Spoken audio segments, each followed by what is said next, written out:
इनके साथ शेयर कर दी ऑनलाइन। एक प्रिंट लेके आए जरा टिक कर लें। नहीं ये है ठीक है, आ जाए आप कॉम्प्रिहेंशन उधर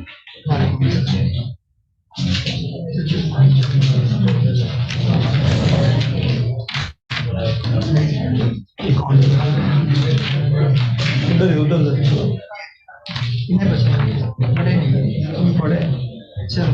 अच्छा ऑनलाइन स्टूडेंट्स बेटा कंफर्म कर दें, आवाज आ रही सबको? माइक ऑन करके बता दें। जी सर आ रही है आवाज। ओके ओके ठीक है चलें। अच्छा आज हमने कॉम्प्रिहेंशन का एक दूसरा पैराग्राफ उसको सॉल्व करना है। कैसे हो भी सुदेश, बड़े दिनों बाद आए हो। बलोचिस्तान चले गए थे वापस, क्या हालात हैं बलोचिस्तान के? पहले से क्या बेहतर है? तुम्हारे जाने से कोई फर्क पड़ा उधर या नहीं? खराब हुए हैं पहले से, इसीलिए उन्होंने भेज दिया वापस। ठीक ओके। अच्छा कुछ रूल्स की फाइल आपके साथ शायद शेयर हुई हो पीडीएफ में ऑनलाइन स्टूडेंट्स के पास, ओपन कर ले बेटा। अच्छा उस दिन हमने डिस्कस किए थे रूल्स। मैं कहा अब आपके पास वैसे भी जरा ना टेंजिबल फॉर्म में आने चाहिए ताकि आप जब भी प्रैक्टिस करें तो रूल्स को एटलीस्ट लर्न करके उनको माइंड में रख के करें। वकार इनको जरा पहला पैराग्राफ तो रीड करो शाबाश। CSS reading comprehension. Comprehension is an exercise in reading any material and then initiating a process of arguing and explaining your understanding of that in simple words. ठीक है, तो कॉम्प्रिहेंशन बेसिकली क्या है? आपने किसी भी कंटेंट को रीड करना है, उसको अंडरस्टैंड करना है और उसके बाद आपने उसकी अंडरस्टैंडिंग और उसकी इंटरप्रिटेशन करनी है। सिंपल टू वे फ्रॉम है जी। It is a delicate and attention warranting process whereby an interaction between the reader and the writer. ये रूल्स है, इसके लिए मिल जाते सॉफ्ट में नहीं आप लोगों के पास? मोबाइल है पास? मैं शेयर कर ग्रुप में आया हुआ है ना? कौन से ग्रुप में आया है? अच्छा करंट अफेयर्स देखें जी। Next. In order to comprehend, one would divert one's attention, focus and concentration to enable a clear understanding of the issue discussed in the reading material. अच्छा बेटा ऑनलाइन स्टूडेंट्स भी आप लोगों के करंट अफेयर्स के WhatsApp group में file share हुई है, ओपन कर लें जी। It is an effort to understand the contents of the matter discussed. ठीक है, यानी कि आपने ना जो भी चीज वहां पे डिस्कस की जा रही है ना उसको एज इट इज लर्न नहीं करना, ना उसको क्रैम करना है। आपने अंडरस्टैंड करना है कि उसके अंदर समझाने की बात क्या की जा रही है, वो आपको समझाना क्या चाह रहा है, उसका मीनिंग। एक तो मीनिंग होता है बड़ा ऑब्वियस, एक होता है उसका अंडररेटेड मीनिंग या हिडन मीनिंग, आपने वो उसका एक्सप्लोर करना है जी। नहीं अभी पैराग्राफ नहीं पढ़ रहे, वैसे रूल्स देख रहे हैं जी। हाँ जी। Verbally speaking by looking toward the trees without missing the forest. Okay. It concentrates on the vocabulary of words. अच्छा इसमें फिर जरूरी है कि देखें आपके पास जितने भी कीवर्ड्स आएंगे ना कॉम्प्रिहेंशन के अंदर, कीवर्ड्स को आपने बड़ी अच्छी तरह से अंडरस्टैंड करना है। अब कीवर्ड आपको पता है एक कीवर्ड की एक्सप्लेनेशन पूरे एक पैराग्राफ में की जा सकती है, तो जब तक आपको उस कीवर्ड की समझ नहीं होगी तब तक आप उसको अंडरस्टैंड नहीं कर सकते और ना ही उसके ऊपर अपना कोई आंसर बिल्ड कर सकते हैं। फॉर एग्जांपल कहीं पे कोई आपका एक पैसेज आ जाता है, उसके अंदर से फिजिक्स वाला पैराग्राफ आ जाता है, वहां पे कीवर्ड आ जाता है ऑसिलेशंस। हाँ जी हाँ जी, वाइब्रेटरी मोशन किसी भी चीज की। ठीक है, जब तक आपके पास की वर्ड्स की अंडरस्टैंडिंग नहीं है या आपको वोकैबुलरी नहीं है ना, तो एक चीज याद रखें कॉम्प्रिहेंशन में ना सिर्फ दो स्किल्स आपको चाहिए, सिर्फ दो स्किल्स। एक है आपकी क्रिएटिव राइटिंग, यानी कि आप जो भी लिख रहे हैं वो अपने वर्ड्स में करना है, अपने आइडियाज। ठीक है, एक तो क्रिएटिव राइटिंग और दूसरा आपकी जनाब अंडरस्टैंडिंग, कि जो लिखा हुआ वो आपको समझ आना चाहिए। ठीक है जी, इसको पढ़ने हाँ जो लिखा हुआ आपको, जो आप पढ़ रहे हैं वो आपको समझ आए और उसी तरह से समझना जो राइटर आपको समझाना चाह रहा है। ठीक है, वो नहीं कि अपनी पर्सनल बाइस और अपनी पर्सनल ओपिनियन के हिसाब से, हाँ अपने हिसाब से चीज वो चीजें समझ लें जो आप समझना चाह रहे हैं, वो समझना है जो राइटर आपको समझाना चाह रहा है, ठीक है। और उसके साथ आपकी क्रिएटिव राइटिंग के अंदर फिर आपकी जो चीजें मैटर, क्योंकि देखें इसके अंदर रटा नहीं चल सकता, आपने खुद से लिखना है, और जब खुद से लिखना है you need to be flawless in your written communication. आपका सेंटेंस स्ट्रक्चर ठीक होना चाहिए,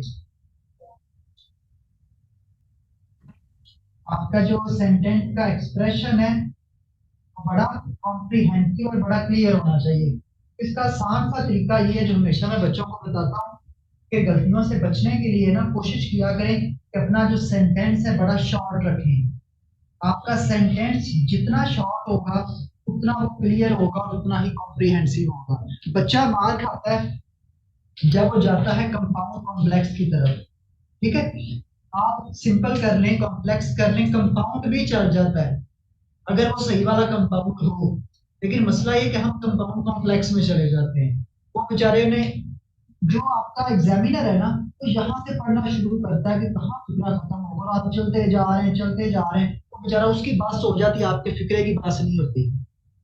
छोटा सेंटेंस रखें, एक सेंटेंस में सिर्फ एक आइडिया डिस्कस करें, बजाय 4 लाइनों का एक फिक्रा लिखें। तो देखो ना, आपने जवाब देना 4 लाइनों में, और आपका एक फिक्रा ही 5 लाइनों में जा रहा है, तो कैसे आप उसको मुकम्मल कर सकते हैं। और आमतौर पे सीएसएस के अंदर जो एफपीएससी आपसे डिमांड करता है ना, वो आपसे डिमांड करता है कि you must B complying with the principle of unity, one sentence must carry one idea. और आप एक सेंटेंस में सारा कुछ लिख देते हैं, एक सेंटेंस में सिर्फ एक आइडिया। यानी कि अगर सेंटेंस का काम आपका एक ब्रेकिंग सेंटेंस है या टॉपिक का इंट्रोडक्शन देना, तो सिर्फ इंट्रोड्यूस करवाएं उसके अंदर। डिटेल्स के लिए एक सेंटेंस आपका स्पेसिफिक होना चाहिए। और अगर आपने 4 आर्गुमेंट्स देने हैं एक आंसर के अंदर, तो कितने सेंटेंस होने चाहिए? 4 डिफरेंट सेंटेंस के अंदर 4 डिफरेंट आर्गुमेंट्स होने चाहिए। लेकिन कोशिश ये करनी है कि उन 4 आर्गुमेंट्स को आपस में कनेक्ट करना है। अगर एक जैसे हैं तो सिमिलरली का वर्ड यूज कर लें, बिसाइड्स का वर्ड यूज कर लें, एडिशनली का वर्ड यूज कर लें, फर्दर मोर का वर्ड यूज कर लें, ठीक है। और अगर कॉन्ट्रास्टिंग आर्गुमेंट्स हैं तो आप क्या कर सकते हैं?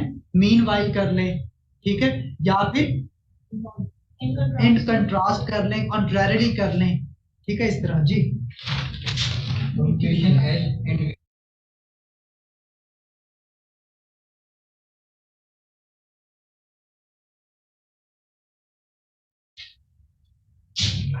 जी The main purpose of comprehension is an economical understanding of the reading material and the ability. हाँ, ये इकोनॉमिकल वर्ड भी आप, ये वर्ड आपसे मोहब्बत करते हो, आप सारे इस वर्ड से मोहब्बत करते हो। कहीं पे वो वर्ड आता है ना सोशल, इकोनॉमिक, पॉलिटिकल, तो वहां बच्चे लिखते हैं economical. This project is very economical, it has very economical significance, बड़ा सस्ता है। इकोनॉमिकल का मतलब ऐसे होता है कॉस्ट इफेक्टिव, कि जिस चीज की जो फिजिबिलिटी पैराडाइम्स के अंदर होगा, जिसमें एग्जैक्टली, यानी कि जिस चीज में अगर आप 10 रुपए लगा रहे हैं तो एटलीस्ट 15 रुपए आपको बच रहे हो, इकोनॉमिकल हो, किसी तरह से आपकी जेब पे असर ना पड़े, हाँ असर ना डाले, उसको इकोनॉमिकल कहते हैं। एक होता है इकोनॉमिक, इकोनॉमिक का मतलब होता है समथिंग रिलेटेड टू इकोनॉमी। जी पढ़े पढ़े। And the ability to expound the understanding required in simple words. ठीक है, और देखें ये उसका मेन आपका थीम है, to express the opinion in your simple words. Simple रखना है, ठीक है, ताकि जो आप जवाब देना चाह रहे हैं उसको समझ आ जाए। और वो समझ इस तरह आए, छोटे छोटे सेंटेंस रखें, उनको कनेक्ट करें। और अच्छा एक चीज और, हो सकता है किसी सेंटेंस का आंसर आपका 2 से 3 लाइनों का बन रहा हो। अब टाइटल है, अब टाइटल का मतलब ये नहीं कि वो सवाल भी आपने 4-5 लाइनों पे ले जाना है। टाइटल एक सेंटेंस का हो सकता है। टाइटल आमतौर पे फ्रेज की फॉर्म में रखें, ज्यादा प्रिफर्ड फ्रेज फॉर्म होती है, ठीक है। अगर टाइटल आता है तो ज्यादा प्रिफर्ड ये है कि आप यूज करें फ्रेज, लेकिन अगर आप सेंटेंस फॉर्म में भी लिखते हैं तो वो भी एक्सेप्टेबल है, ठीक है। और उसको मजीद एक्सपैंड नहीं करना। अभी हम पैराग्राफ पढ़ते हैं ना, आपसे कहेगा सजेस्ट अ सूटेबल टाइटल, तो आपने एक लाइन में उसका फ्रेज या सेंटेंस बना देना, उसके आपको 4 नंबर आ जाएंगे। और ये जो है ना टाइटल, अगर वो टाइटल आपके पैराग्राफ को रिफ्लेक्ट कर रहा होगा तो देखें सिर्फ एक सेंटेंस के आपको 3 या 4 नंबर पूरे मिल जाते हैं। और आपके पूरे प्रेसी के पेपर में ये वाहिद सेक्शन ऐसा है कि जहां पे आप इजीली 15 से 18 नंबर ले सकते हो आउट ऑफ 20। प्रेसी में वो आपको बहुत अच्छी करोगे 11 नंबर दे देगा, 12 दे देगा, ये मैं 8-9 पे पास करता है, इसके अंदर आप 15-18 पे चले जाते हो। और अक्सर देखा होगा कुछ स्टूडेंट्स के मार्क्स 70 प्लस चले जाते हैं, प्रेसी में 80 प्लस भी चले जाते हैं, वो इन क्वेश्चंस पे अच्छा काम करते हैं। अलॉन्ग विद पासिंग द प्रेसी पास करनी जरूरी है। प्रेसी फेल हो गई तो पूरे का पूरा पेपर आपका फेल है, चाहे इसमें आप 20 नंबर ही ले लो। प्रेसी को एज अ क्वेश्चन आपने इंडिविजुअल उसमें पास करना है, बाकी मार्क्स फिर आपके मैटर करेंगे, ठीक है। क्या अगर उसने कहा ना सजेस्ट आ सूटेबल टाइटल, तो फिर एक ही लिखना है। अगर आप 2 लिखेंगे इट मींस आपके बिहाफ पे मिस इंटरप्रिटेशन है, आपको इंग्लिश की समझ नहीं आ रही, आपको ये नहीं पता चल रहा आपका मतलब क्या होता है। अगर प्रेसी अटेम्प्ट ना हो, आपने सारा प्रेसी किया तो आप फेल हैं, ये कंफर्म है, इसमें किसी किस्म की एम्बिग्युइटी में नहीं रहना। अक्सर लोग ना सुन लें, अक्सर लोग बड़ी ये मिसपरसेप्शन फैलाते हैं मार्केट के अंदर, ये फला मेरा स्टूडेंट था प्रेसी छोड़ के आ गया, ये वो पास हो गया, ये झूठ और बकवास है। प्रेसी का मतलब ये है आपकी प्रेसी को असेस करना कि आपके अंदर आइडियाज की कॉन्ट्रैक्शन मौजूद है, और उसी के साथ उसने ये असेस करना है कि आपके अंदर आइडियाज की एक्सपेंशन। देखो ना इसके अंदर आप कौन सी टेक्निक यूज कर रहे हो, एक्सपेंशन की। मैंने उस दिन भी कहा था कि आपकी कॉम्प्रिहेंशन और आपकी प्रेसी 95% सेम है, दोनों को आपने अंडरस्टैंड करना है, दोनों की आपने पैराफ्रेजिंग करनी। पैराफ्रेजिंग का मतलब क्या है, सेंस वही जो पैराग्राफ के अंदर है, वर्ड्स आपके, इसको पैराफ्रेजिंग कहते हैं, ठीक है। पैराफ्रेजिंग दोनों पे अप्लाई होगी, एक माइनर सा डिफरेंस, दोनों के अंदर कॉम्प्रिहेंशन बहुत जरूरी है, अंडरस्टैंडिंग। एक माइनर डिफरेंस ये है कि इसमें आप एक वर्ड से 2 फिक्रे बना लेंगे, वहां पे आपने 2 फिक्रों को कोशिश करना है छोटे से सेंटेंस में कन्वर्ट करने की। वहां पे कॉन्ट्रैक्शन होगी, जहां पे एक्सपेंशन होगी। बाकी अंडरस्टैंडिंग टेक्निक दोनों की सेम है, ठीक है। वहां पे भी आपने इंटरप्रेट करना है, अंडरस्टैंड करना है, कॉम्प्रिहेंड करना है। जब तक कॉम्प्रिहेंड नहीं करेंगे तब तक एक अच्छी प्रेसी नहीं लिख पाएंगे। और अगेन प्रेसी भी जब लिखनी है, कोशिश करनी है कि एफपीएससी का जो स्टैंडर्ड स्ट्रक्चर है ना, उसको आप लोगों ने फॉलो करना है। एक अच्छी प्रेसी वो होती है जो एक अच्छे पैराग्राफ की फॉर्म में ऑर्गेनाइज होती है। और इसीलिए आप लोग अक्सर देखते हो कि 85% सीएसएस के अंदर प्रेसी फेल होती हैं। तो प्रेसी क्यों फेल होती है, जब आप क्या करते हो, सिर्फ आपने पैराग्राफ देखा, पैराग्राफ देख के ऐसे ही उनको देखा, नंबर 1 नंबर 2 करके खुद ही बगैर देखो। जब मुझे एक छोटा सा, आप लोग सारे बैठे हो, मुझे जरा ऑनेस्टली बताना है, एक चीज को आप बहुत तफसील से पढ़ते हो, पढ़ने के बाद जैसे लिखी हुई है वैसे ही लिख देते हो, तो पढ़ने का क्या फायदा। पढ़ने का मतलब ये है कि आप अंडरस्टैंड करो कि इसका थीम क्या है, इसका सेंट्रल आइडिया क्या है, कौन सी बात कहाँ पे आनी चाहिए, कौन सी बात अपनी जगह पे मौजूद नहीं है। यही तो आपकी असल स्ट्रेंथ है रीडिंग की। अब आप प्रेसी अटेम्प्ट कर रहे हो, फॉर एग्जाम्पल मेन आइडिया पढ़ा 10वीं लाइन में, और वो आपका आइडिया बनना चाहिए टॉपिक सेंटेंस। वो आपको एक पैराग्राफ आ गया जी प्रेसी का, वो आपको बता रहा है टाइप्स ऑफ एजुकेशन सिस्टम, ठीक है। शुरू में उसने कोई रैंडम सेंटेंस लिया और टाइप्स को नीचे लिख दिया। अब आपको पता है कि पूरे का पूरा पैराग्राफ किस चीज के ऊपर है, तो आपका टॉपिक सेंटेंस पहला क्या होना चाहिए, there are multiple education systems. अब वो बच्चे को पास करेगा जिसने टॉपिक को अंडरस्टैंड किया, वो करेगा जिसने एज इट इज बगैर मशक्कत किए जैसे पढ़ा हुआ था छोटा करके लिख दिया है। Organisation, precis is not as simple as you people are taking it. Precis बड़ा ऑर्गेनाइज्ड, बड़ा सिस्टमैटिकली टैकल करने वाला पैराग्राफ। और अगर उसने पेपर स्पेसिफिकली प्रेसी का रखा है ना, तो फिर समझ जाए कि इतना आसान और इतना स्ट्रेट फॉरवर्ड नहीं है। इसको टेक्निकली डील करना है और बड़ा सिस्टमैटिकली करना है, देखना है अच्छी तरह कि ये किस चीज के बारे में बात हो रही है।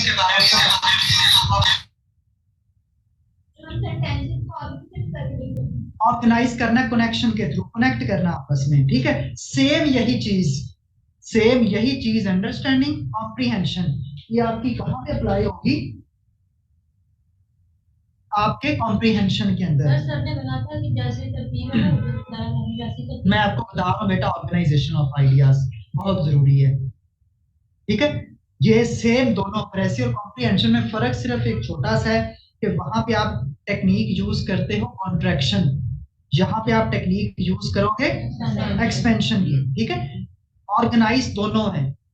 अगर यहाँ पे कोई क्वेश्चन आप लिख रहे हो ना, एवरी आंसर, देखो सीएसएस आपको जो क्रेडिट देता है ना, वो आपकी ऑर्गेनाइजेशन का क्रेडिट देता है। ऑर्गेनाइजेशन का मतलब ये है हर चीज अपनी ओरिजिनल स्पॉट पे आपने रख दी है, खुद से पहले से अगर रखी हुई है तो आपका क्या फायदा करने का। आपने ऑर्गेनाइज करना है, आपने उस चीज को सिस्टमेटिकली टैकल करना है, ठीक है। तो उसके लिए जरूरी ये है कि आप पहले अच्छी तरह पढ़ें। देखो जब आप पैराग्राफ पढ़ते हैं और आप पैराग्राफ को रिफ्लेक्ट ही नहीं कर पाते एक वर्ड में, अभी हम ये पैराग्राफ पढ़ेंगे ना तो हमें समझ आ जाएगी कि ये पैराग्राफ किस चीज के ऊपर है। और फिर आप जब इसकी समरी लिखेंगे तो क्या आप स्टार्ट में ये नहीं बताएंगे ये किस चीज के बारे में, या पहले लिख देंगे एंड पे बताएंगे ये किस चीज के बारे में है। तो एक कॉमन सेंस भी अपनी यूज करो ना। आपने अगले बंदे को इन्फॉर्म करना है, precis basically a means to inform others in a contracted style. तो जब आप इन्फॉर्म करते हो तो आप पहले बंदियां मारते हो तो पहले काम की बात करते हो, देखो मैं ये बात करना चाह रहा हूँ, हाँ, फिर एसोसिएटेड डिटेल्स आपकी लॉजिकली कनेक्ट करके आप उसको कंप्लीट कर देते हो। तो बेटा ऑर्गेनाइजेशन के वर्ड पे गौर करना है। एफपीएससी आपसे डिमांड करता है ऑर्गेनाइजेशन, बाकी भूल जाए कौन क्या कहता है, क्योंकि ये सब्जेक्टिव है। सब्जेक्टिव का मतलब ये है कि आप 50 टीचर से पढ़ेंगे, 50 आपको डिफरेंट स्टाइल्स मिलेंगे, ठीक है। उन 50 स्टाइल्स को जरूर सुने, सबकी बातें सबकी सुने, लेकिन एक चीज पे कॉम्प्रोमाइज कभी भी नहीं करना। जब सीएसएस के अंदर बैठे होंगे ना, अपने दिमाग में बिठा लें कि एफपीएससी डिमांड्स ऑर्गेनाइजेशन, तो फिर इंशाल्लाह जिंदगी में कभी आप लोग ना वो डिस्ट्रैक्ट नहीं होंगे। ऐसे के अंदर सब्जेक्टिविटी बहुत ज्यादा है, प्रेसी के अंदर सब्जेक्टिविटी बहुत ज्यादा है, कॉम्प्रिहेंशन के अंदर सब्जेक्टिविटी का मतलब पता क्या है? सब्जेक्टिविटी का मतलब ये है कि इसके अंदर एक ही बात के 100 जवाब हैं। देखो अगर मैं सिंपल सी बात मुझे ये बताओ, मैं अभी क्वेश्चन लिखूंगा ना, मैं कहूंगा अपने अल्फाज में लिखें, हर बच्चा अपना डिफरेंट आंसर लिखेगा, लेकिन अगर वो रेलिवेंट है तो सबका क्या होगा? ठीक होगा। तो आप मुझे ये बताएं, जब सबका ठीक है तो क्या हर बच्चा ये कहेगा जो मैं कह रहा हूँ वही सही है बाकी गलत है? इसका मतलब ये है कि इस खास सेक्शन के अंदर क्या है? फिर सब्जेक्टिविटी है। ये अपने दिमाग में बैठा लो, फिर कभी भी आप लोग डिस्ट्रैक्ट नहीं होंगे। सब्जेक्टिविटी का मतलब ये है कि आपकी अंडरस्टैंडिंग डिफरेंट है, आपकी कॉम्प्रिहेंशन डिफरेंट है, आपका राइटिंग पैटर्न डिफरेंट है, ठीक है। आपने जिस तरह से समझा शायद दूसरे ने ना समझा हो, लेकिन कॉम्प्रोमाइज किस चीज पे नहीं है? ऑर्गेनाइजेशन पे। इस ऑर्गेनाइजेशन में आपके आइडियाज की ऑर्गेनाइजेशन भी आ जाती है, आपके सेंटेंस की ऑर्गेनाइजेशन भी आ जाती है, आपका एक्सप्रेशन भी आ जाता है, ठीक है। बस ये एक चीज का ख्याल रखना है कि you must be very cautious in terms of organising your content.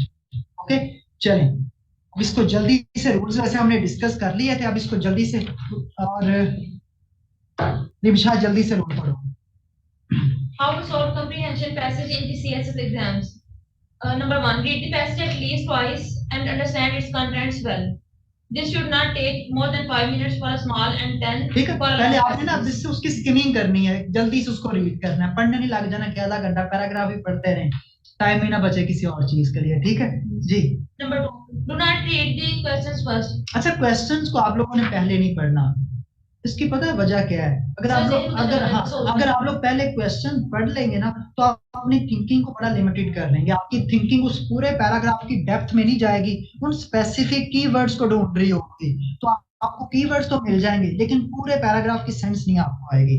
तो कोशिश करनी पहले पैराग्राफ को पढ़ना है, उसको समझना है तो वो किस चीज के ऊपर है, उसका मेन थीम क्या है, सेंट्रल आइडिया क्या है, आर्गुमेंट्स कौन कौन से दिए गए हैं। और अगर आप पहले सवाल पढ़ लोगे तो फिर आप क्या करोगे? बड़े लिमिटेड हो जाओगे। आप सिर्फ उन सवालों के जवाब ढूंढोगे, ये भूल जाओगे कि पैराग्राफ की अंडरस्टैंडिंग क्या है। तो पहले ये बड़ी इमेच्योर एक्टिविटी होती है कैंडिडेट्स के बिहाफ पे। पहले पैराग्राफ को तसल्ली से पढ़ना है, पढ़ते हुए ना जो अच्छे अच्छे कीवर्ड्स आएंगे और आइडियाज आएंगे उनको हाईलाइट कर लेना। उसके बाद अपने क्वेश्चंस पे जाएं, क्वेश्चंस को पढ़ें, फिर देखें किस किस जगह पे उस क्वेश्चन का आपको हिंट मिल रहा है, उसको फिर वहां से पढ़ें, उसको समझें और अपने वर्ड्स में एक आंसर कंस्ट्रक्ट कर दें, और जो उस सेंस के ऊपर बेस करेगा जो सेंस आपको पैराग्राफ के अंदर दी गई है। सेंस अपनी नहीं बनानी, सेंस उसी की होगी जो पैराग्राफ के अंदर मौजूद है। सिर्फ बात अगर इतनी समझ लें, टेक्निक यहाँ पे जो है ना आपकी, दैट इज पैरा। किस किस को पता है पैराफ्रेजिंग का? पैराफ्रेजिंग का मतलब ये है किसी भी चीज के अंदर जो आपकी है ना डुप्लीकेसी, या किसी भी चीज के अंदर जो आपकी है उसको पायरेसी, उसको मिनिमाइज करना। एक फिक्रा यहाँ पे लिखा हुआ है, आप इसको एज इट इज लिखेंगे वो प्लेजरिज्म में आ जाएगा, तो आपने प्लेजरिज्म नहीं करनी। प्लेजरिज्म कॉपी पेस्ट करने को कहते हैं, ठीक है। तो आपने क्या करना है, इसी सेंटेंस को एक डिफरेंट वे में अटेम्प्ट करना है, ताकि सेंस भी वही रहे लेकिन एक डिफरेंट स्टाइल के साथ आप उसको रिफ्लेक्ट करें। हाँ जी जी।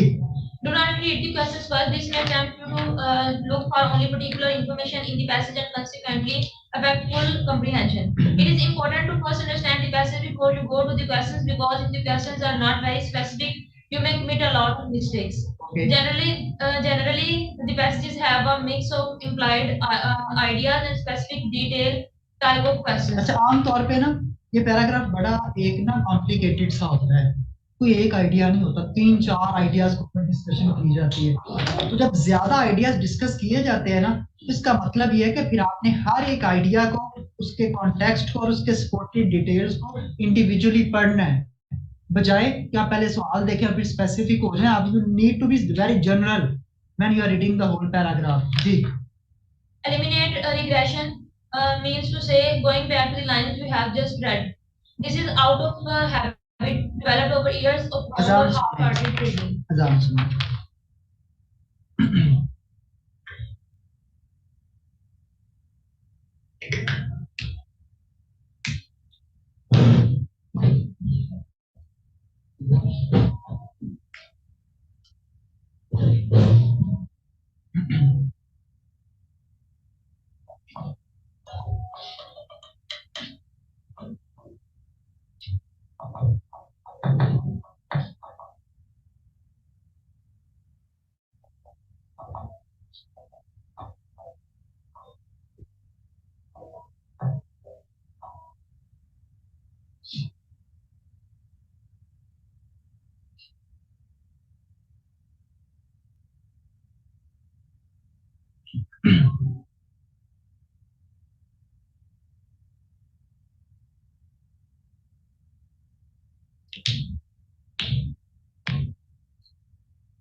चलो सुदेश पढ़ो। Point number 3, eliminate regression.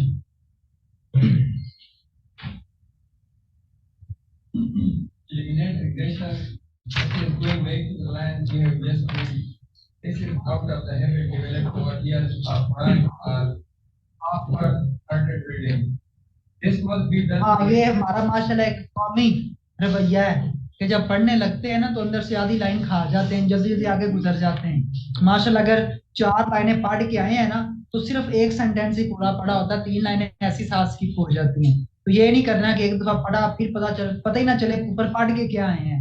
जो पढ़ना है उसको हाईलाइट करना है ताकि पता हो कि किस लाइन के अंदर किस आइडिया की बात हो रही है। तो रिग्रेशन को मिनिमाइज करना है। रिग्रेशन अगर होगी तो फिर कंफ्यूजन आएगी, बार बार पढ़ेंगे, ठीक है जी।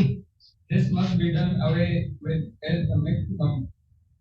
This must be done away with with as the As the maximum time you time should you take to should answer take to all the answer questions all after the reading a passages. After reading a passage is about 7 minutes. Hmm. Regression is the result of lack of concentration and assumption. Ji Do not let your own knowledge or lack of it interfere with the contents of the passage. यानी कि अपनी opinion नहीं build कर लेनी या अपना judgemental नहीं हो जाना।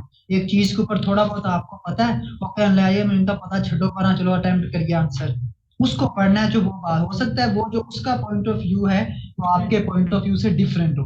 तो पहले आपने रीडर का जो पॉइंट ऑफ व्यू है जो रीडर की सेंस है उसको अंडरस्टैंड करना है। देखो हमारे पास नॉलेज होता है वो खास डायमेंशन में होता है, खास एक उसका एस्पेक्ट होता है। तो आपने कोशिश करनी जो रॉ उसका कॉन्टेक्स्ट है उसको obey करना है। जी Do not make any attempt to agree or disagree with the author. जी यस नो नहीं करना, ठीक है। अगर वो अग्री और डिसएग्री का पूछे तो आमतौर पे वो पूछता है to what extent do you agree with the opinion given in the passage. तो अगर वो आपसे पूछे तो वो आपकी मर्जी है, जिस ओपिनियन के पास आपके अच्छे आर्गुमेंट्स है उसके साथ चले जाएं। अगर आपको लगता है कि उसने अच्छी तरह से आइडियाज दिए हैं तो अग्री कर लें, नहीं दिए तो डिसएग्री कर लें, लेकिन दोनों केसेस में आपके आर्गुमेंट्स बड़े स्ट्रॉन्ग होने चाहिए। ठीक है जी। Your principal task is attempting a comprehension decision of the mind. अच्छा मेन जब आपने पढ़ना है ना तो आपके माइंड में क्या क्या चीजें होनी चाहिए। सबसे पहले आपने टॉपिक ढूंढना है कि पूरे का पूरा पैराग्राफ किस खास एरिया को कवर कर रहा है। जी Finding your topic. The topic must be precise. Generally, the topic is found either in the first or in the last line. जी B. Finding the main idea. ठीक This है। can be a definition, a classification, a purpose, or an elaboration of the topic. Often the topic and the main idea are अक्सर topic और main idea same होते हैं और अक्सर same नहीं होते। ठीक है जी। finding major supporting details. फिर देखो सपोर्टिंग डिटेल्स सेम यही चीज आपकी अप्लाई होगी प्रेसी के अंदर, सेम यही चीज अप्लाई होगी कॉम्प्रिहेंशन के अंदर कि वहां पे जिस तरह आपने मेन अपना आइडिया निकाल लिया बाकी सपोर्टिंग डिटेल्स को ऑर्गेनाइज कर दे, इसी तरह यहाँ पे मेन आइडिया निकाल के उसकी सपोर्टिव डिटेल्स आपने एक्सट्रैक्ट कर लेनी है। जी Supporting details modify, explain, or elaborate the main idea. You should learn to recognize these supporting details that explain, illustrate, compare, and contrast. आपसे ये सारी चीजें आपसे कोई चीज को वो कह सकता है एक्सप्लेन करें, यूसिडेट करें, कंट्रास्ट करें या कंपेयर करें। ठीक है, ये कोई भी सेंस में आपसे क्वेश्चन किया जा सकता है। अगर कंपैरिजन है तो आपको पता हो कि दोनों चीजें किस तरह से डिफर कर रही हैं या किस तरह से रिलेट कर रही हैं। अगर कंट्रास्ट है तो आपको पता हो कि किस किस एंगल को किस किस डायमेंशन के साथ दोनों को लिंक करना है। जी Underline the words you don't know the meaning of. Try to relate. हाँ जी, ये काम कर लेना। सबसे पहला जो चीज नहीं समझ आई उसको अंडरलाइन करके लहदा रख लेना है। फिर पैराग्राफ के साथ अगर देखो कुछ वर्ड्स होते हैं जो बिल्कुल हमारी किसी तरह से मेमोरी में आते ही नहीं है, वो वर्ड आप जिंदगी में पहली दफा सुन रहे होते हो या पहली दफा पढ़ रहे होते हो। ठीक है, तो उसका हल ये होता है कि आप ऊपर वाला पैराग्राफ पढ़ें, ऊपर वाले पैराग्राफ की जो अंडरस्टैंडिंग है ना उसके साथ उसको लिंक करते हैं। अब ऑब्वियस उसे 360 डिग्री डिफरेंट तो हो नहीं सकता। पैराग्राफ के लिंक कोई वो कंप्लीमेंट करेगा या पैराग्राफ के अंडरस्टैंडिंग के साथ ही वो लिंक करेगा। तो जो पैराग्राफ की अंडरस्टैंडिंग है उसी अंडरस्टैंडिंग को अप्लाई कर दें उस खास वोकैबुलरी के वर्ड के ऊपर। जी Try to relate them to the given context.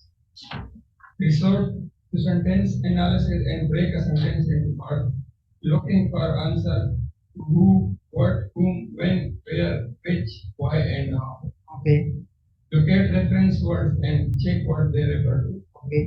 Underline signal words and look for what they indicate. Signal words कौन से होते हैं? वैसे बार बार आपने सुना होगा। सिग्नल वर्ड्स नहीं सुने हुए? ऐसे के अंदर लिखते नहीं हो बार बार। अल्लाह के बंदो, जो एक सेंटेंस को स्टार्ट करते हैं to begin with, to conclude, to sum up, ये आपके सिग्नल्स होते हैं। सिमिलरली, वेयर बाय, ठीक है, ये सारे के सारे सिग्नल्स हैं। सिग्नल्स आपको सिग्नल्स क्या? तो बेटा कनेक्टर्स को सिग्नल्स कहते हैं। कनेक्टर्स बेसिकली सिग्नल करते हैं कि आप यहाँ पे क्या कोई नया आइडिया दे रहे हो, चीजों को कंपेयर कर रहे हो, चीजों को कंक्लूड कर रहे हो, या फिर कोई डिटेल्स ऐड कर रहे हो। जिस तरह एडिशनली का मतलब है you are giving new details.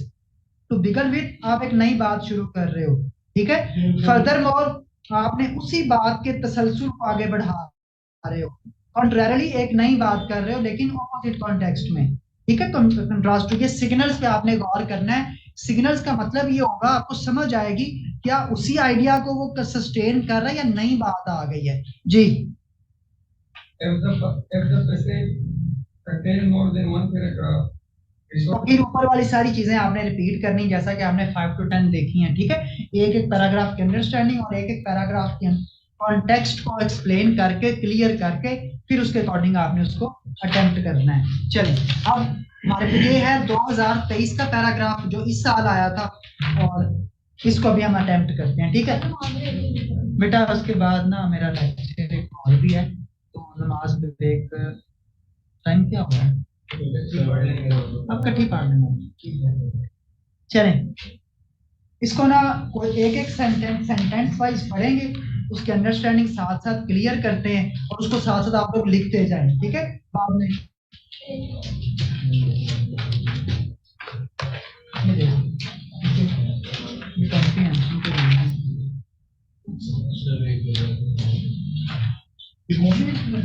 Ji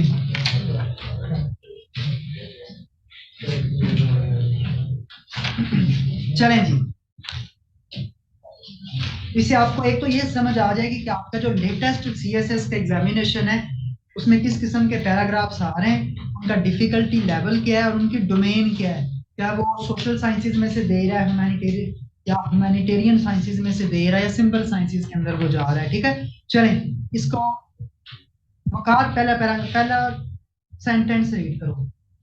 Majority of people have always lived simply, and most of humanity still struggles on a daily basis to act out a meager existence and a dire circumstance. Okay, देखो पहले sentence में बात ये कर रहा है कि जो इंसानियत है ना, वो हमेशा एक सादा तर्ज अमल को इख्तियार करती है, और इवन इंसान इतनी सदियां गुजरने के बाद अपनी मौजूदा शक्ल में जब एक इज्तिमाई अमल से गुजर के आया है ना, तो आज भी उसकी प्रायोरिटी एक ही है कि किसी ना किसी तरह मौजूदा हालात, ये जो मुश्किल हालात हैं, वही अपना सादा तर्ज अमल इख्तियार करे। सादा तर्ज अमल क्या होता है कि आपका लाइफस्टाइल सिंपल हो, आपकी नीड्स बड़ी लिमिटेड हो, आपका वे ऑफ लिविंग बड़ा जो ना सोफिस्टिकेटेड ना हो, बड़ा सिंपल हो, और जरूरियात महदूद हो, उसके साथ आपका जो मीन्स ऑफ प्रोडक्शन है वो सब्सटेंशियल हो, ठीक है। तो इंसान हमेशा एक सादा तर्ज अमल के ऊपर रिलाई करता है, वो चाहे इंसान की आप आगाज से देख लें या आज। तो जब इंसान दुनिया में आया था तब भी उसकी जरूरत क्या थी, 2 वक्त की रोटी। तो क्या आज इंसान रोटी के अलावा किसी और चक्रों में काट गया है? सिंपलेस्ट लाइफस्टाइल यही है ना, to have a basic livelihood, जो बेसिक नेसेसिटीज हैं वो रोटी, कपड़ा और मकान, ठीक है। यही इंसान की बुनियादी जरूरतें रही हैं हमेशा से, वो चाहे इंसानियत का आगाज हो तब भी यही थी और आज भी यही है। इसीलिए तो सियासी जमातें नारा लगाती हैं, रोटी, कपड़ा और मकान। वो असल में ये कहते हैं कि हम आपसे ये छीनेंगे, ये देने का नारा नहीं लगाती, ठीक है जी। Only in affluent industrialized countries do people have the luxury of goods and services then they need हाँ, to survive. अब देखो, अब यहाँ से आपको समझ आ जानी चाहिए पहली 2 बातों पे वो कंपेयर कर रहा है। एक है आपके पास अंडर डेवलप्ड कंट्रीज या डेवलपिंग कंट्रीज, वहां पे लोगों का म्यार जिंदगी ये है कि उनको सिर्फ वो चीजें चाहिए जो उनको जरूरत है, 2 वक्त की रोटी मिल जाए उनके लिए यही जन्नत है। लेकिन जो आपके पास डेवलप्ड वर्ल्ड है, वहां पे आपको एक डिफरेंस नजर आता है कि लोगों के पास जरूरत से ज्यादा है। भी आप लोगों की रिपोर्ट आती है ना FAO की, वो कहते हैं कि ऑलमोस्ट जो यूरोप है ना, billions of tons of food जो है वेस्ट होती है पर ईयर, वो आपके डेवलप्ड कंट्रीज में। और डेवलपिंग कंट्रीज के अंदर लोग कचरे के ढेरों से रोटी उठा के खा रहे होते हैं। तो यहाँ पे लोगों की आज भी स्ट्रगल क्या है, तो 2 वक्त की रोटी मिल जाए, और वहां पे लोग अपनी जरूरत से ज्यादा अर्न कर रहे हैं, जरूरत से ज्यादा कमा रहे हैं, और उनके पास जो लग्जरीज हैं, उनके पास जो आसाइशें हैं, सहूलतें हैं, वो थर्ड वर्ल्ड कंट्रीज का ख्वाब है जी। North Americans and Europeans should be the happiest people on the earth. On the basis of material wealth, ठीक है। North Americans and Europeans should be the happiest people on earth.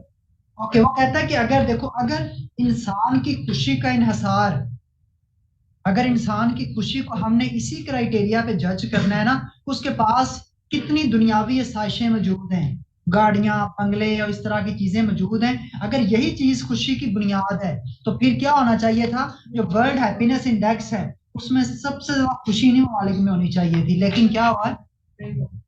पढ़ो। But according to 2012 Happy Planet Index HPI, they are not. अच्छा, ये लिख लो, ये data आप लोग use कर सकते हैं किसी भी जगह पे। जी। Surprisingly, what had begun as an experimental lifestyle evolved into a quiet revolution that spread the word through books such as Don Elgin's best-selling. Okay, एक सेकंड, ठीक है। अब यहाँ पे आपको क्या समझ आई है? दो चीजें बता रहा है, एक आपके पास गरीब दुनिया है, एक आपके पास अमीर दुनिया है। गरीब दुनिया के लोगों का ख्वाब क्या है? सिर्फ बुनियादी जरूरियात पूरी हो जाए। जो तरक्की याफ्ता दुनिया है वहां के लोगों का ख्वाब है to expand their wealth, to go beyond their necessities. वो कहता है, फिर वो कहता है कि आपके पास जो ह्यूमन हैप्पीनेस है ना, वो कभी भी मटेरियलिज्म से सेटिस्फाइड नहीं होती। इंसान की खुशी आपकी दुनियावी आसाइशों पे डिपेंड नहीं करती। अगर ऐसा होता तो जो आपके पास रिपोर्ट है हैप्पीनेस फाइंड करने की, वो इस चीज को वैलिडेट करती, लेकिन वो वैलिडेट नहीं कर रही। ठीक है, इतना क्लियर है? ये लिखते जाएं पॉइंट्स, फिर आगे जब क्वेश्चन आएगा तो आपने अपने वर्ड्स में करना है। जी, Voluntary simplicity toward दोबारा एक सेकंड। सरप्राइजिंग ऐसे पढ़ो यार। Surprisingly, what had begun as an experimental lifestyle evolved into a quiet revolution that spread the word through books such as Don Elgin's best-selling Voluntary Simplicity toward a way of life that is outwardly simple, inwardly rich. ये book का नाम है, इतना लंबा। जी। As well as numerous magazines, alternative communities of the like-minded, and later internet websites. Okay, अब देखो, वो कहते हैं कि ये जो दुनिया के अंदर आपको आज बड़ा लेविश लाइफस्टाइल नजर आ रहा है ना, ये कभी भी इंटेंशनल नहीं रहा। ऐसा नहीं कि ह्यूमैनिटी ने खुद अपने लिए बनाया और खुद इसको पूरी दुनिया में प्रोपेगेट किया या डिसेमिनेट किया। कहते हैं सिर्फ और सिर्फ एक्सपेरिमेंटल था। कि जैसी दुनिया रेवोल्यूशनरी पीरियड से गुजरी, हमने पढ़ा है ब्रिटिश हिस्ट्री में, इंडस्ट्रियल रेवोल्यूशन आया, साइंटिफिक रेवोल्यूशन आया, एग्रीकल्चरल रेवोल्यूशन आया, तो उससे क्या हुआ? एक्सपेरिमेंटल बेसिस पे क्या किया गया? उन्होंने कुछ ऐसी डिस्कवरीज की जो लाइफ को क्या बना दें, बड़ा इजी बना दें। लेकिन इस एक्सपेरिमेंट को पूरी दुनिया में एक्सपैंड किस चीज ने किया? लाइक माइंडेड कम्युनिटीज ने, इंटरनेट ने। देखो ना, एक किसी जगह पे किसी बंदे ने बड़ी एक अच्छी चीज डिस्कवर की जिससे जिंदगी आसान हो सकती है, तो पूरी दुनिया के अंदर जंगल की आग की तरह फैल गई और लोगों ने उस चीज को एक ट्रेंड समझा, एक नॉर्म बनाया और इस तरह पूरी दुनिया ने उसको ब्लाइंडली फॉलो करना शुरू कर दिया। अब देखो ना, वो कंट्रीज जो 2 वक्त की रोटी अफोर्ड नहीं कर सकते थे, आज उन घरों में बड़ी बड़ी एलसीडीज लगी हुई हैं। आज उन घरों में वो टच मोबाइल फोन्स हैं, सब कुछ चल रहा है। इंटरनेट के पैकेजेस की बड़ी टेंशन होती है उन्हें। इवन के आप लोगों ने अक्सर देखा होगा, हमारा जो स्लम एरियाज हैं, वो जो बाहर रह रहे होते हैं, उनके भी फेसबुक अकाउंट्स हैं। सर ये जो छोटा वो भी इन्फ्लुएंसर्स बने हुए हैं। जी, ये जो है ना, मतलब ये जो मिडिल से नीचे तक है, इनको ज्यादा टेंशन होती है दोनों को बेटा। लीड को इससे ज्यादा, हर एक तबके की अपनी अपनी फिक्र का इंडेक्स है, लेकिन उन बेचारों को रोटी की भी फिक्र होती है ना, बहुत ज्यादा है। उनको रोटी की नहीं है तो उनका सारा ध्यान सोशल मीडिया पे आ जाता है। ठीक है, आपके सामने आपके सोशल मीडिया। जी जी, अब्दुल वासे बोले। सर जो आप अभी बोल रहे थे, ये सिंप्लिसिटी की बात नहीं हो रही? क्योंकि अगले लाइन में उससे लिखा है सिंप्लिसिटी की बात कर रहा है आगे भी। वो बेटा भी कंप्लीट नहीं, लेकिन सर आप कह रहे थे ना कि वो देख लेते हैं पासे देख लेते हैं। जी, Combined with a growing awareness of the environmental consequences of consumerism, एक second, inwardly rich as well, एक सेकंड, combined with ठीक है, combined with the growing awareness of the environmental consequences of consumerism, the voluntary simplicity movement sought to reduce the consumption of. नहीं अपना क्या नाम है, अब्दुल वासे, नीचे डिफरेंट बात हो रही है बेटा। मुझे ये बताओ, गुर्बत को इंटरनेट के जरिए पूरी दुनिया में फैलाया जाता है। दुनिया ने गुर्बत अडॉप्ट की है, दुनिया ने मटेरियलिज्म अडॉप्ट की है। वो एक्सपेरिमेंटल और चीज है यार। एक्सपेरिमेंटल का मतलब ये था कि जो दुनिया ने एक अनइंटेंशनली एक चीज डिस्कवर की, लेकिन दुनिया में ऐसे फैला दी गई कि जैसे वो दुनिया के लिए एक नॉर्मल सी बात है, एक ट्रेंड की तरह ब्लाइंड फॉलोइंग हुई। अब इसको दोबारा पढ़ो, नई पैराग्राफ, नई बात को। सर किताब को भी नाम वॉलंटरी सिंप्लिसिटी है, जो पिछले लाइन में हेलो अब्दुल वासे, किताब के अंदर जरूरी तो नहीं कि अगर सिंपलिसिटी के बाद है तो 100% सिंपलिसिटी के ऊपर ही किताब लिखी गई है। वो सिंपलिसिटी की किताब में ये बात कर रहा है कि दुनिया के अंदर आज जो ये लग्जरी लाइफस्टाइल आया है ना, it was just an experimental beginning, लेकिन आज ये पूरी दुनिया के अंदर फैल गया है। वो क्यों फैला, वो फैक्टर्स उसके बता रहा है बेटा। अगर वो बात करता है ना कंजर्वेशन ऑफ मदर अर्थ, एक बुक है, अब उसके अंदर 90% बात करता है क्लाइमेट चेंज की, कंजर्वेशन की बात इतनी नहीं करता, ठीक है। तो बुक का टाइटल ये बता रहा है दुनिया के अंदर सिंपलिसिटी का पर्सपेक्टिव, लेकिन उस सिंपलिसिटी के पर्सपेक्टिव को दुनिया में वायलेट कैसे किया गया है, क्लियर है। वो कह रहा है कि दुनिया में जब रेवोल्यूशंस आए थे ना, तो बेटा उन रेवोल्यूशंस के बाद दुनिया के अंदर हमें नजर आता है कि थर्ड वर्ल्ड कंट्रीज हो, फर्स्ट वर्ल्ड हो या सेकंड वर्ल्ड कंट्रीज हो, उन्होंने लग्जरीज को अडॉप्ट किया है, उन्होंने मटेरियलिज्म को अडॉप्ट किया है। क्यों किया है? क्योंकि पूरी दुनिया के अंदर उसको एक नॉर्म बना दिया गया। और नॉर्म किस, आपको पता आज कोई भी नया फैशन, कोई भी नया कोई चीज आती है ना, इंटरनेट पे 4 दिन ट्रेंड करे, अगले दिन वो आपकी नॉर्मल पहुंच जाती चीज। जी नेक्स्ट पढ़ें। हाँ जी, combined with Combined with the growing awareness of the environmental consequences of consumerism, the voluntary simplicity movement sought to reduce the consumption of goods and energy and to minimize one's personal impact on the environment. अच्छा, उसके बाद देखें फिर जो हमारे पास आता है ना ये कंज्यूमरिज्म। अब ये वहां यहाँ पे की वर्ड आ रहा है, क्या होता है कंज्यूमरिज्म? मार्केटिंग को प्रमोट करना, कंज्यूमर की चीजें मार्केटिंग। कंज्यूमरिज्म वर्ड निकला कंजम्पशन से। और कंजम्पशन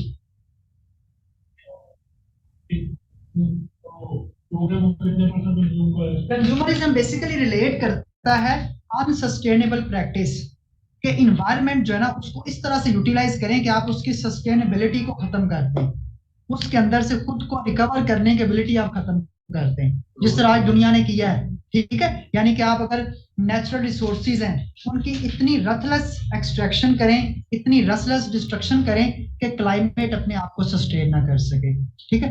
तो वो कहता है ये जो कंज्यूमरिज्म का आइडिया है ना, इसको सस्टेन करने के लिए या कंज्यूमरिज्म के आइडियाज को कर्टेल करने के लिए शायर क्या बात, वो आपका जो राइटर है ऑथर वो क्या कहता है, वो कहता है कि इंसानियत को क्या करना चाहिए, शायर भी होते हैं राइटर, ठीक है। तो ऑथर को क्या करना चाहिए? हाँ जी, वॉलंटरी, एग्जैक्टली। हमें वापस जाना पड़ेगा उसी सिंपल इरा के अंदर कि आज हम तो इतने लेविश लाइफस्टाइल के अंदर आ गए ना, हमारी नेसेसिटीज इतनी बढ़ गई हैं, इतनी आउटरेजियस वो कॉन्टेक्स्ट में चली गई हैं, तो अपनी सबसे पहले जरूरतों को लिमिटेड करना पड़ेगा। जब हम जरूरतों को लिमिटेड करेंगे तो वापस उसी सिंपल लाइफस्टाइल में जाएंगे। जब सिंपल लाइफस्टाइल में जाएंगे ऑटोमेटिकली एक इंसान का नेचर के साथ वही कनेक्शन दोबारा बहाल होगा, तो उस तरह फिर दोबारा से इन्वायरमेंटलिज्म आएगी और जो एक इंसान का माहौल के ऊपर बुरा असर है वो क्या हो जाएगा, खत्म हो जाएगा। जी देखो ना, बात इसकी क्या हो सकती, सादा लाइफस्टाइल कि अगर एक बंदा वो व्हीकल्स यूज कर रहा है ट्रांसपोर्ट और उसके स्मोक से इतनी एमिशन हो रही है, माहौल का बेड़ा गर्क हो रहा है, उसका हल क्या हो सकता है? आप साइकिलिंग पे आ जाएं, आप क्लीन ग्रीन एनर्जी पे आ जाएं, लेकिन वो अभी वो उस तरह के इनोवेटिव स्टेप्स की बात नहीं कर रहा, वो कह रहा है वॉलंटरी, जो एक इंसान अपने एंड पे कर सकता है। तो अपने एंड पे साइकिल चला सकता है, पैदल चल सकता है, ठीक है, फॉरेस्टेशन कर सकता है। जी Voluntary denotes a free and conscious choice to make appropriate changes. हाँ, तो वॉलंटरी का मतलब क्या है, वो वॉलंटरी को आगे एक्सप्लेन कर रहा है। जी Voluntary denotes a free and conscious choice to make appropriate changes that will enrich life in a deeper spiritual sense. हाँ, वो कहता है जो आपकी वॉलंटरी चॉइस है ना, इसका मतलब ये है कि आपकी पर्सनलाइज्ड ऑप्शन है, कोई आपको फोर्स नहीं कर रहा, कोई आपको पुश नहीं कर रहा, और ये आपकी कॉन्शियस एफर्ट है। आपने खुद एक चीज को असेस किया, उसको रियलाइज किया, आपने उसका कॉस्ट बेनिफिट एनालिसिस किया, फिर आपको समझ आई कि जो दुनिया में हो रहा है, जो माहौल के साथ हो रहा है, ये गलत चीज है। तो फिर एक इंसान अपने ऊपर ये लाजिम करता है कि एटलीस्ट मैं अपने एंड पे कंट्रीब्यूट करूंगा और मजीद किसी तरह से इन्वायरमेंटल डिग्रेडेशन में कंट्रीब्यूट नहीं करूंगा। ये आपकी होती है वॉलंटरी एफर्ट। जी Simplicity refers to the lack of clutter that is. एक सेकंड, सिंपलिसिटी का ओके, वॉलंटरी एफर्ट का बता दें क्या सर, वॉलंटरी एफर्ट क्या कहा आपने, प्लीज इसको रिपीट कर दें। देखो ना, आमतौर पे हम वॉलंटियर किसको कहते हैं, रजाकार को, रजाकार वो होता है जो कोई भी काम अपनी मर्जी से करता है, उसको पुश नहीं किया जाता, उसको कोई फोर्स नहीं करता। तो वॉलंटरी एफर्ट वो ये कह रहा है कि ये बेसिकली आपका ना इंडिविजुअल चॉइस है, बगैर किसी के पुश किए, बगैर किसी के फोर्स किए, बगैर किसी के कन्विंस किए। एक इंसान खुद इतना समझदार होता है, खुद इतना कॉन्शियस होता है, उसको होश होता है कि उसके इर्द गिर्द सोसाइटी में क्या चल रहा है, और उसके अलावा उसकी एफर्ट से वो सोसाइटी को कितना इम्प्रूव कर सकता है। तो जब वो कंट्रीब्यूट करता है इन्वायरमेंट के लिए तो उसकी वॉलंटरी एफर्ट्स हैं। लेकिन जब वो किसी के साथ मिलकर करता है, किसी इनिशिएटिव के साथ, तो वो फिर क्या कहलाता है? वो नॉन वॉलंटरी एफर्ट्स होती हैं, जो कि कोई और कंट्रीब्यूट है, जो आपके अपने एंड से आती है ना, आपकी अपनी इंडिविजुअलाइज्ड एफर्ट्स, बगैर किसी और थैंक यू। जी बेटा, समझ नहीं आई क्या बोला है? थैंक यू सर, समझ आ गई है, जी आ गई है, समझ आ गई है। Okay okay. Simplicity refers to the lack of clutter that is in control of our lives and distract us जी। from our अच्छा, अब वो आपको ना सिंप्लिसिटी बता रहा है, सादगी क्या है। सादगी का मतलब ये है आसान अल्फाज में कि आप उन सारी चीजों को अपने आप से दूर कर दें जो आप अपने आप से दूर कर रही हैं। देखो, एक अगर हम इंसान के लिए फिलोसफिकल थोड़ा सी क्वेश्चन है, लेकिन अगर एक इंसान है ना, आपको पता है ह्यूमन का के अंदर एक बॉडी सोल कनेक्शन होता है कि नहीं होता? Yes, sir. होता है, बिल्कुल। ये इंसान की इनर कंपोजिशन है, बॉडी और सोल का कनेक्शन। अब बॉडी और सोल अगर इन दोनों के दरमियान बड़ी हार्मनी हो ना, बड़ी सिंक्रोनाइजेशन हो, तो इंसान बड़ा बैलेंस लाइफ गुजारता है। लेकिन जब इंसान की लाइफ में ये जो बॉडी है ये डोमिनेट करती है, तो फिर आपकी जिंदगी में क्या आती है? लग्जरीज आती हैं, फिर आपकी लाइफ में मटीरियलिज्म आती है। जब मटीरियलिज्म आती है तो आपकी लाइफ में वो आता है, लास्ट आता है, ठीक है, ऑब्वियसली। तो ये सारी की सारी चीजें, जब आपकी मीन डिजायर्स, आपका फिजिकल पार्ट जो आपकी दुनिया के साथ इंटरेक्ट करता है, तो वो लग्जरीज, मटेरियलिज्म और लस्ट के अंदर जब इन्वॉल्व होता है, तो ये जो आपकी बॉडी और सोल का कनेक्शन है ये वीक हो जाता है। क्योंकि देखो, इन दोनों के अंदर अगर बैलेंस होगा तो इंसान की जिंदगी बैलेंस्ड रहेगी। अगर एक पार्ट के ऊपर आप ज्यादा कंसंट्रेट करोगे, वो डोमिनेट करेगा, नीचे वाला रिप्रेस हो जाएगा। तो जब बॉडी डोमिनेट करेगी तो इंसान तमाम चीजों की तरफ जाएगा, उसकी वजह से वो उसके अंदर जो एक ऑर्गेनाइजेशन है, उसके अंदर जो एक हार्मनी है वो खत्म हो जाएगी। ठीक है, तो सिंपलिसिटी का मतलब ये है कि आप इन तमाम चीजों को खत्म कर दें जो इंसान के इनर ऑर्गेनाइजेशन को खराब कर रही है, जो आपकी बॉडी और सोल के दरमियान कनेक्शन को डिस्ट्रॉय कर रही है ना, आप उन फैक्टर्स को एलिमिनेट कर दें। जी, ख्वाहिशात को महदूद करें, जो नई नई इजादात हो रही हैं जो इंसान को इंसानियत से दूर कर रही हैं। अब देखो ना, इस चीज को अगर आप मॉडर्न कॉन्टेक्स्ट में लिंक करें तो मुझे आप ये बताएं, आज के इंसान क्या किसी तरह से स्पिरिचुअलिटी के साथ लिंक्ड रह गया? जिसके पास माशाल्लाह से स्मार्टफोन भी है, इंटरनेट एक्सेस भी है उसके पास, और उसके पास दुनिया की हर एक लग्जरी है, तो उसको क्या जरूरत है स्पिरिचुअलिटी में जाने की? स्पिरिचुअलिटी तो यही है ना कि आपके पास कोई डिस्ट्रैक्शन ही नहीं है। क्या? बिल्कुल। और इन सारी चीजों से आज दुनिया में बेसुनी है। इंसान सब कुछ पा के भी आज अधूरा है। पहले वो कुछ ना होते भी मुकम्मल था, आज सब कुछ पा के इंसान अधूरा है। आज हमेशा उसके अंदर एक कमी है, और वो कमी किस चीज की? उसके पास सुकून नहीं है, उसके पास खुशी नहीं, उसके पास वो इत्मीनान नहीं है, उसकी रूह बेचैन है ना बेचारे की। ठीक है जी, क्लियर है ये? तो ये आसान सा पैराग्राफ है, तो ये आप देख लें, सीएसएस के अंदर इतने मुश्किल नहीं आते जी। However, this is not to be confused with poverty, which is involuntary, degrading and debilitating। अच्छा, वो देखो यहाँ पे ना वो दो चीजों को डिफर कर रहा है, एक है पॉवर्टी, एक है सिंप्लिसिटी। ठीक है, वो कहता है जो पॉवर्टी है ना ये क्या है? इनवॉलंटरी है, और डिग्रेडिंग और डेबिलिटेटिंग है, सारे कीवर्ड्स हैं, ठीक है, सिनोनिम्स हैं, यानी कि तबाह करने वाली है। तो पॉवर्टी का मतलब ये है कि जो आपका इनबॉर्न स्टेटस है वो आप खुद डिसाइड नहीं करते। ओके, आप पाकिस्तान में पैदा हो जाते हैं जहाँ की इकोनॉमी का बेड़ा गर्क है, तो क्या आप वॉलंटरली वहां पे पैदा हुए? या आप एक ऐसे रीजन में पैदा होते हैं जहां पे रिसोर्सेज की बड़ी डिप्लीशन है, या आप एक ऐसी फैमिली में पैदा हो जाते हैं कि जिनका सोशियो इकोनॉमिक स्टेटस बड़ा वीक है, बड़ा अंडर प्रिविलेज्ड है। तो इट मीन जो पॉवर्टी का स्टेटस है ना, to some extent it is involuntary, यानी कि ऐसा कोई बंदा वॉलंटरली गरीब करता है खुद को?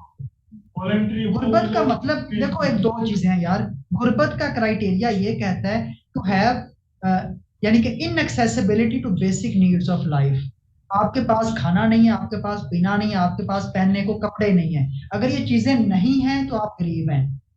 अगर ये चीजें आपकी जरूरत के मुताबिक हैं तो आप सादा जिंदगी गुजार रहे हैं। और अगर आपके पास पहनने के लिए माशाल्लाह ब्रांड्स हैं और मूव करने के लिए ब्रांडेड आपके पास ट्रांसपोर्ट व्हीकल्स हैं, तो फिर आप इस तरफ चले गए हैं टूवर्ड्स लग्जरीज। तो ये आपके पास तीन डिफरेंट चीजें हैं, आपकी पॉवर्टी, सिंपलिसिटी और लग्जरी। जी, Either does it mean that people must live on a farm or reject progress or technology or do without what is necessary for their comfort and welfare? एक second दोबारा पढ़ो। Neither does it mean that people must live on a farm or reject progress or technology or do without what is necessary for their comfort and welfare. हाँ, अब इसका मतलब ये नहीं कि इंसान सब कुछ छोड़ के जंगलों में चला जाए और सारी अपनी ख्वाहिशें छोड़, या बिल्कुल दुनिया से कट ऑफ हो जाए, साइंटिफिक डेवलपमेंट छोड़ दे, टेक्नोलॉजी छोड़ दे। इसका मतलब हरगिज ये नहीं है। जी, तो क्या मतलब है फिर इसका? To practice voluntary simplicity, one must differentiate between what one wants, psychological desires, and what one needs, basic okay, अब देखो, अब यहाँ पे आपका ना किसी बच्चे ने साइकोलॉजी पढ़ी हुई है? ओके, अब आपने देखे होंगे कुछ मोटिव्स, कुछ होते हैं बायोलॉजिकल मोटिव्स, कुछ होते हैं सोशल मोटिव। मैं आपको ये समझा देता हूँ। देखें, अब्राहम मैस्लो की हायरार्की ऑफ नीड्स, खैर वो तो एक स्पेसिफिक है ना, वो तो पर्सनालिटी के कॉन्टेक्स्ट में आती है। देखें, कुछ होती है हमारी बायोलॉजिकल नीड्स। बायोलॉजिकल नीड्स हमारी क्या क्या है? Food, water, social. बायोलॉजिकल नहीं है, फूड, वाटर, ऑक्सीजन, ठीक, और रिप्रोडक्शन, स्लीप भी। बिल्कुल, ये है हमारी बायोलॉजिकल नीड्स। अगर एक इंसान को ये चीजें मिल रही है ना, तो उसकी बायोलॉजिकल ग्रोथ ठीक होगी। ये है सिंपलिसिटी, कि आपके पास वो हो जो आपकी नॉर्मल ग्रोथ और डेवलपमेंट के लिए जरूरी है। ये चीजें बायोलॉजिकल नीड्स में आती हैं। फिर आती है हमारे पास सोशल नीड्स। अच्छा, अब देखो ना, सोशल नीड्स का मतलब ये है कि हर इंसान को चाहिए रिकॉग्निशन, हर इंसान को चाहिए कंपेनियनशिप,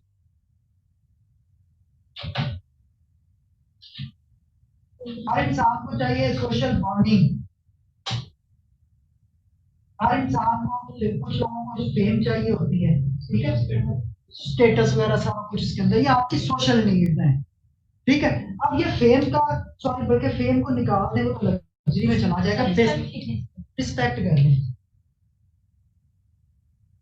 अब इसका मतलब ये है, रिकॉग्निशन का मतलब ये नहीं कि आप जाएं सारे लोग उठ के आपको सलाम करें। रिकॉग्निशन का मतलब ये है कि सोसाइटी अप्रिशिएट करे कि you are a member of this society. लोग आपको एटलीस्ट एक बेसिक ह्यूमन बीइंग का जो है ना वो रिस्पेक्ट दें, ठीक है। जो इंसान की सोसाइटी के मेंबर की प्रिविलेज होती है वो आपको मिलनी चाहिए। कंपेनियनशिप, आप एक कम्युनिटी का पार्ट है, आपकी गैदरिंग्स होंगी, लोग आपसे दूर ना भागे, आपके दोस्तों, आपकी गैदरिंग्स हो, हम ख्याल लोगों के साथ उठना बैठना आपका सोशल राइट है। ये ना लोग आपको अपने पास बैठने ना दें, हम किसी और से आरे से आए हो, ठीक है। बॉन्डिंग, एक अच्छी सोशल ग्रोथ के लिए, सोशल ग्रोइंग के लिए ना, एक इंसान की अपनी फैमिली के अंदर बॉन्डिंग बड़ी जरूरी है। पेरेंट्स के साथ भी हो सकती है, वो सिबलिंग्स के साथ भी हो सकती है। और अगर ये चीजें नहीं होंगी तो इंसान के अंदर इंटरेक्शन फ्लॉज आएंगे, कम्युनिकेशन फ्लॉज आएंगे, ठीक है। फिर रिस्पेक्ट मिलनी चाहिए, ये आपके सोशल नीड्स हैं। अब ये वो चीजें हैं जो कि प्राइमरीली एक इंसान को मिलनी चाहिए। और अगर ये चीजें मिलेंगी और इसी एक आप समझ लें कि एक बड़े ना एक सूटेबल प्रोपोर्शन में मिले, ज्यादा इज्जत भी बंदे को बिगाड़ देती है, ठीक है। ज्यादा चीजें भी इंसान के लिए वो जहर बन जाती हैं। तो ये चीजें बड़े फिक्स प्रोपोर्शन में और बिल्कुल रिक्वायरमेंट के मुताबिक मिलेंगी, तो आप क्या प्रैक्टिस करेंगे? सिंप्लिसिटी। जो आपकी जिस्म की 24 घंटे की जरूरत है ना, आपको वो मिलना चाहिए। उससे कम मिलेगा तो वो पॉवर्टी में आएगा, उतना ही मिलेगा तो आप सिंपल लाइफ गुजार रहे हैं, उससे ज्यादा लेंगे तो आप। हाँ जी जी, next. And seek a healthy balance that is compatible with both. Okay In a consumer society where advertising bombards us with the message that without this, that, and the other product, we are unsuccessful, undesirable, and unimportant.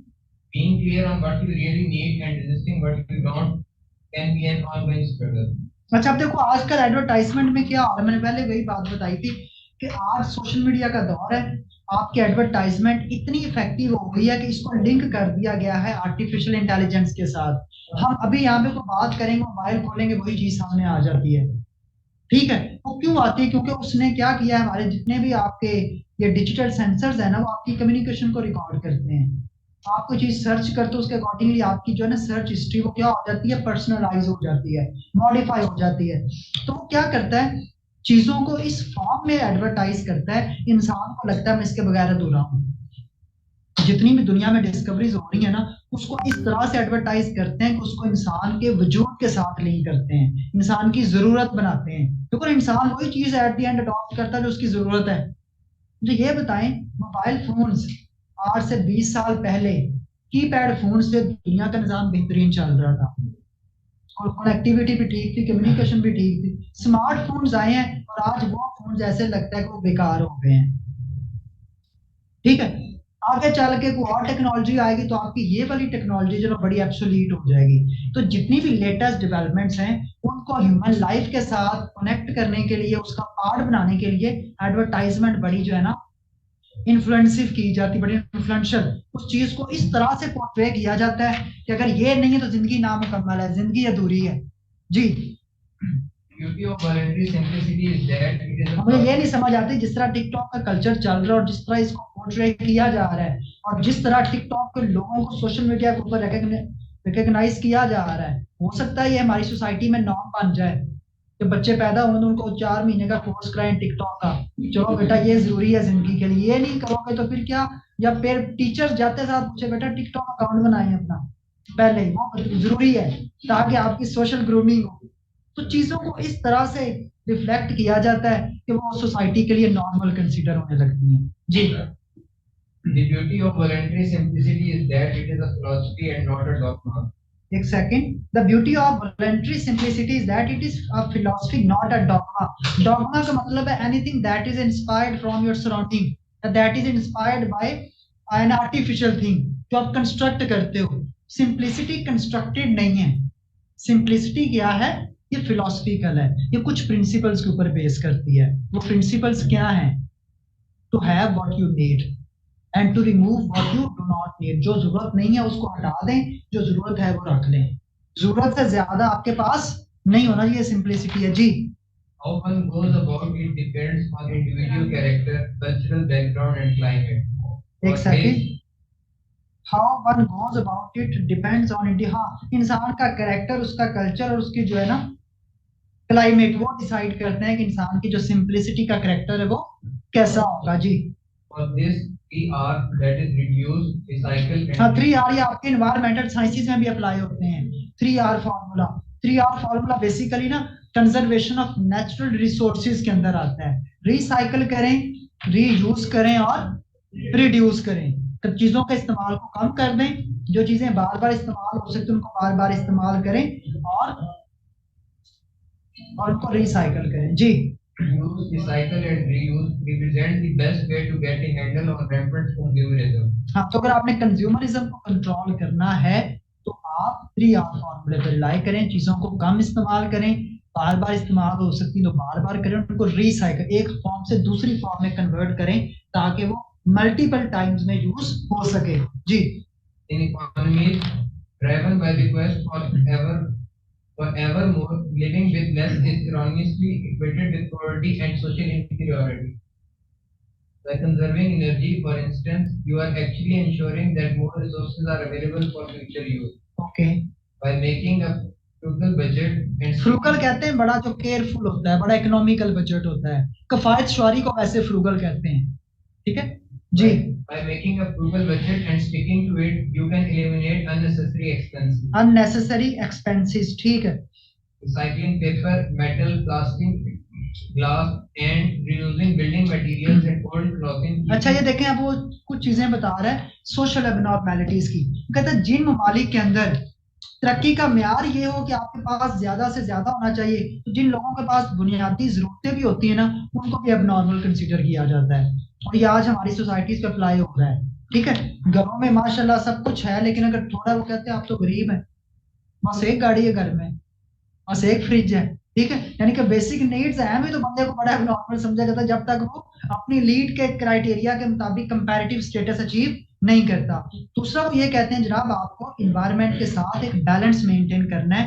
Balance इस तरह से करना है कि resources को बड़ा carefully utilise करना है ताकि फ्यूचर जनरेशंस के लिए भी रिसोर्सेज आप कंजर्व कर सकें जी। Recycling paper, metal, plastic, and glass, and reusing building materials and old clothing. Keep materials in the loop and of the landfills. जी Pooling skills and resources through barter networks not only saves money, but sharing with others establishes bonds and fosters a sense of community. Okay With the glut of cheap goods that are usually designed for obsolescence, quality products that last are becoming progressively harder to find. Okay In the long run, a more expensive but durable and repairable item, or even an older used item that is still in good condition, is a better investment than a brand new piece of junk that will only break down and end up in trash. Okay Thus, at the heart of voluntary simplicity, it is the conscious realization that less is really more. Less consumption means more resources for future generations. Less activity that brings little satisfaction or reward, more time for yourself and your loved ones. Less stuff with more space to move around in. Less stress means more relaxation and better health. Less worry provides more enjoyment and more fulfillment. अब कहते हैं कि दुनिया का जो formula है ना, वो है जिस तरह वो क्या कहते हैं, जिंदगी का मजा खट्टे में है। तो कहते हैं कि जो आपके पास सादगी की फिलॉसफी है ना, वो केवल कम के अंदर है, लेस के अंदर है। मसलन अगर कम है तो खुशियां ज्यादा हैं, अगर आपके पास बोझ कम है तो आपके पास सफर करने के लिए ज्यादा वक्त है, ठीक है। अगर आप इस्तेमाल कम कर रहे हैं तो आप बचा ज्यादा रहे हैं। तो अगर आपके पास चीजें कम हैं तो इट मींस आपके पास ज्यादा कुछ है, उसको कंपेयर करें, ठीक है। यानी कि अगर घर में सामान नहीं तो घर में स्पेस ज्यादा आप खेल सकते हैं वहां पे। अगर आपके पास पैसे कम है तो आपके पास टाइम ज्यादा है। अगर आपके पास मोबाइल कमजोर है ना, वो कीपैड वाला, तो आपके पास लोग ज्यादा हैं जिनके साथ आप रियल वर्ल्ड के साथ इंटरेक्ट कर सकते हैं, ठीक है। तो जिंदगी की फिलॉसफी दैट लाइज इन हाँ लेस। अगर लेस है तो आपके पास मोर है, ठीक है। वो मोर क्या है उसने आपको यहाँ पे दिया हुआ है, यानी कि कम गम है तो खुशियां ज्यादा हैं, ठीक है। हाँ बिल्कुल। अच्छा ये आसान सा पैराग्राफ था, समझ आ गई होगी सबको। ये इसके 4 क्वेश्चंस हैं, या आप लोग अभी इसको अटेम्प्ट करें और मैं चेक करता हूँ। फिर ऑनलाइन स्टूडेंट्स बेटा आप लोग मोबाइल पे सेंड करें और मैं चेक करता हूँ सबका, ठीक है। ये 4 क्वेश्चंस अटेम्प्ट करें, लेकिन क्वेश्चन जल्दी से एक सेकंड बेटा। नंबर चैट में शेयर कर दें जिसको सेंड करना काम। मैं मैसेज कर रहा हूँ।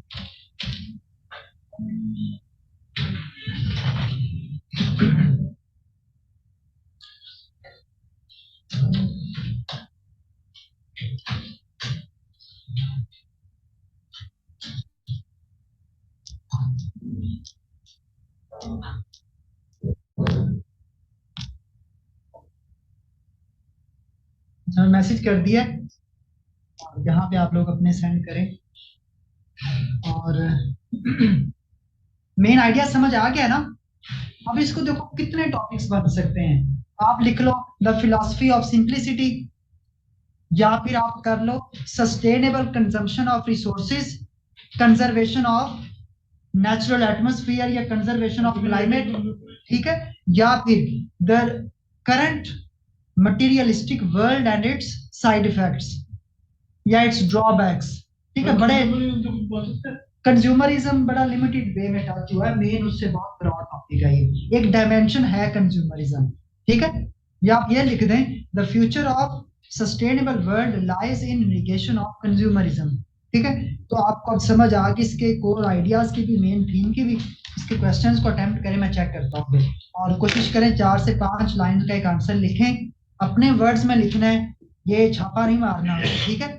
और जो क्वेश्चन आपसे डिमांड कर रहा है उसको फुलफिल करें। और एक चीज और, क्वेश्चन जिस टेंस में पूछा जाए उसी टेंस में आंसर करते हैं। अगर वो प्रेजेंट में पूछ रहा है तो प्रेजेंट में आंसर करें, पास्ट में पूछ रहा है तो पास्ट में करें, फ्यूचर में पूछता है तो फ्यूचर में करें, ठीक है। चलें ऑनलाइन स्टूडेंट बेटा आप लोग इसको सेंड करें, मैं मीटिंग एंड कर रहा हूँ और आपकी वैल्यूएशन हो जाएगी ऑनलाइन। अल्लाह हाफिज। सर ये बोलो ये